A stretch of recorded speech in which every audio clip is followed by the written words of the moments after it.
a firm behind an antivirus software used by hundreds of thousands of Britons, is controlled by Russian spies who have used it to access secret files in at least one British company, it has been claimed.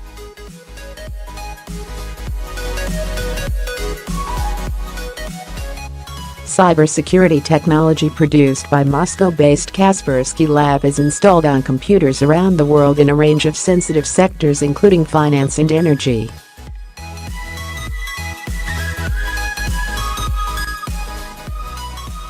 But last year, Britain's National Cybersecurity Centre warned government departments not to use it on systems that contain official secrets.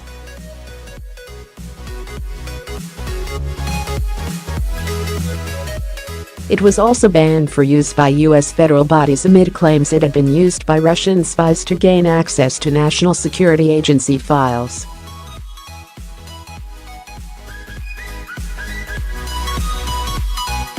A whistleblower has now claimed that the firm is controlled by Russian intelligence and that it has been able to access confidential files belonging to the British company, Gamma Group.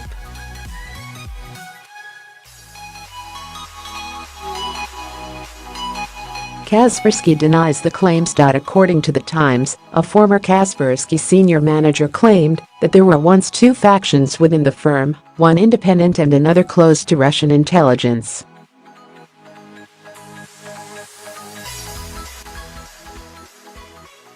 But he claimed that the faction linked to Russia's FSB agency eventually seized control after the kidnap of Ivan Kaspersky, the son of founder Eugene Kaspersky.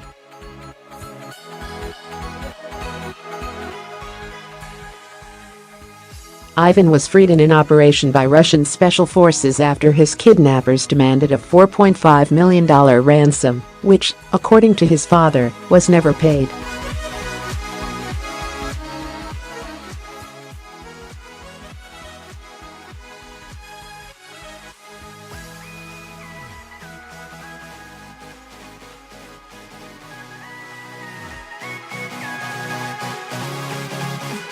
The same source also claimed that he watched as Kaspersky staff showed how they could access data by gaining access to computers belonging to Gamma Group, which sells surveillance software to governments and police forces around the world.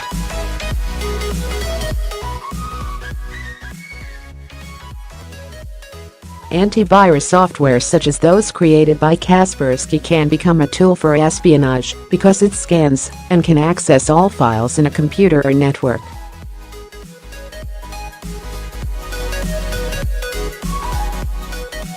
But the firm has always vehemently denied that it is helping Moscow spy on other countries.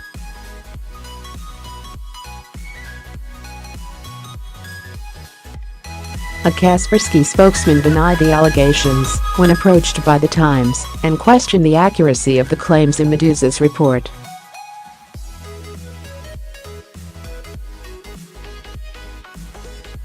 He said the whistleblower's claims about the Gamma Group hacking demonstration had been made up, it had never published source codes relating to the British firm, and that the former staff member had been dismissed for poor conduct.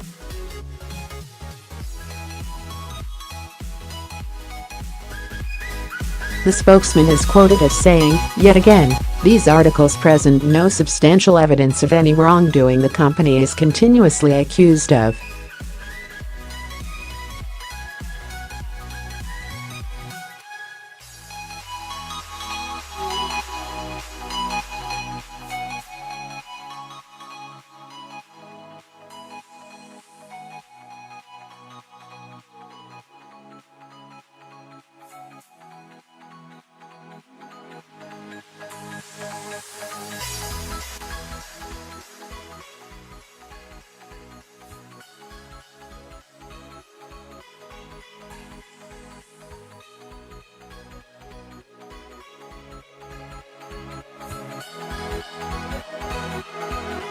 Due to the global nature of software development and governments and large enterprises need to use the best software solutions, many of these organizations deploy software that has been developed outside of their national borders, so only using domestic software might not work in all cases.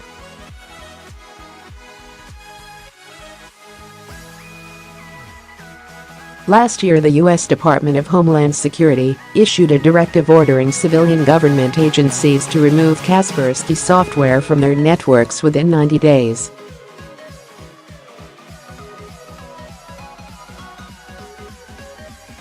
It came amid mounting concern among U.S. officials that the software could enable Russian espionage and threaten national security.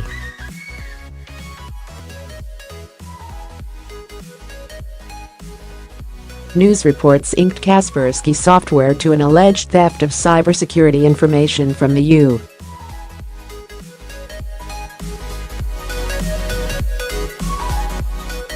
National Security Agency. And in December, Britain's cybersecurity agency told government departments not to use the software over concerns about Russian snooping.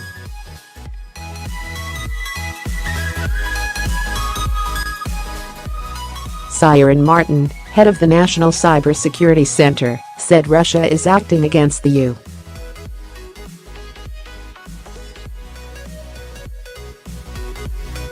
U.S. national interest in cyberspace. In a letter to civil service chiefs, he said Russia seeks to target U.S.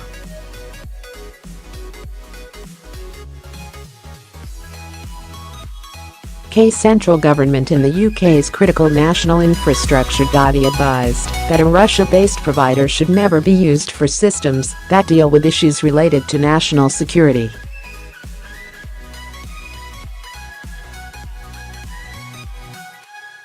The agency said, however, that it was not advising the public at large against using Kaspersky's popular antivirus products.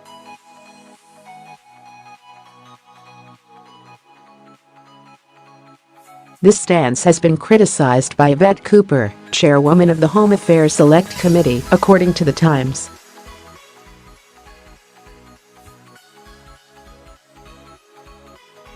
She warned that industry, health services and individuals are all vulnerable to cyber attacks, so for the NCSC only to warn that central government departments shouldn't use this software raises questions about security for everyone else.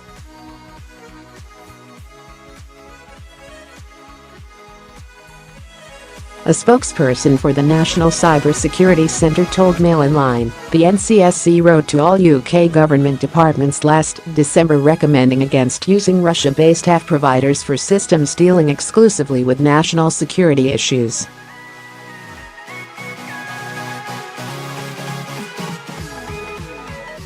Our advice was based on in-depth analysis and informed risk assessments about the threats to UK national security.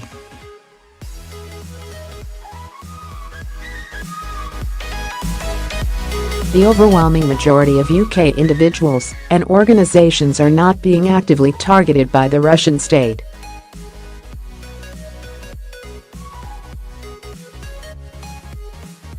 Britain has issued increasingly strong warnings about Russia's online activity. Martin said last year that Russian hackers had targeted the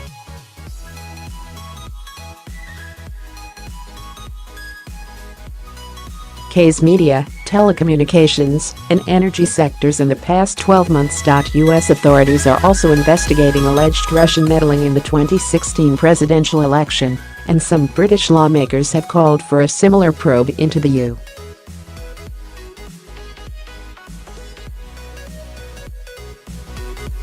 U.S. European Union membership referendum. Prime Minister Theresa May has said that Russia was weaponizing information and meddling in elections to undermine the international order.